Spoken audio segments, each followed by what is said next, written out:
walk around video of the Volvo 360. So we've got some primer patches on the doors there. There's various dents all over. Really bad yellow tint on the headlights. Patch on the door there. Patch on the door there. There's a dent in the door. Rear quarter, which has had some bodywork at some point because it's a bit filler. There's a dent in there because you can see it from inside the boot. It's got MOT till August, I believe. It's had this bit the seal done for its MOT, and there was a part, if I can bring it up on camera, under here. I don't know where that shows up. Where I can't remember where it was now. Some under there I had to do. I think it was all this piece here. I think it was all that I'd done for the MOT. It's got JBW pepper pot style steel wheels, Nankang NS2R tyres on the front. The rear tyres on the back are just cheap Nankangs, but the cores are hanging out. So whoever buys it before I get tyres for it, I'll knock £100 off the price, so you can get tyres for it. You have to excuse my voice, I'm a little bit ill. It's lowered 75mm if I remember all the way round. Lowering blocks. It's got I've resealed the diff gasket and it's got Allen key bolts on it now. What else? It's got the fuel tank up front is split. So what it's got is a 20 litre fuel tank in the boot and a motorbike fuel pump. The return line's currently not hooked up because the feed isn't running a return, it's going straight to the carb. But all the way through is braided line. So that braided line goes from that fuel pump right the way underneath. I don't know if that picks it up or not. And through the chassis rail and then into the engine bay through the fuel filter. We've got a manual window this side and an electric one that side because the electric one this side broke. Sunroof is properly hand operated because the mechanism broke.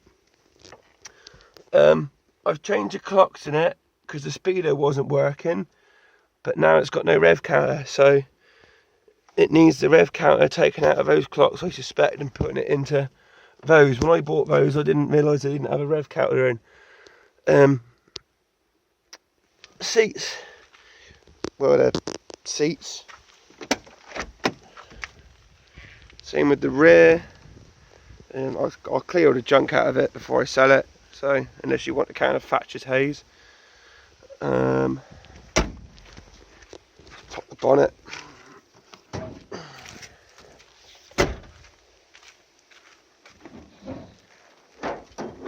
So as you can see, the braided fuel line comes out of the chassis down there, up to the fuel filter, and then straight into the carb. I'm not running a choke on it at the minute because I only use it in the summer.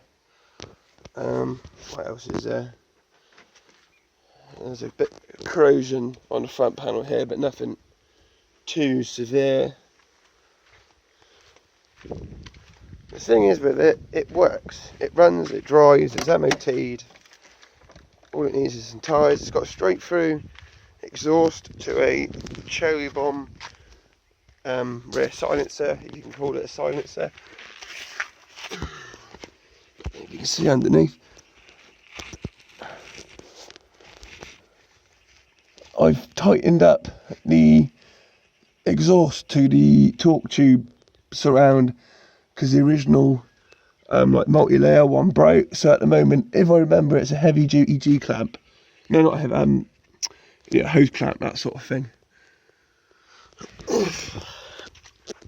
So yeah, when you fill it up, not from there, but you fill the tank up. It's a foam line tank. Here's the rear quarter that you can see. It's looks like it's got a dent now or something, but it's a 360 GLE saloon, modified 205 steering wheel boss, if I remember, and a so-called Sparko steering wheel. Kenwood radio, non-working electric seats. Ray CD stays with me. Save £1 on a breakfast at Morrison's, valid for last year. In there's a load of random bits. Horn. That's the fuel pump you can hear. The fuel pump's running off the rear screen demister, so if you flip that, fuel pump stops.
As you can tell, the Renix rev limiter is working fine. It's not cold, by the way. I have started it previously, so don't worry about that, people. So yeah, that's it.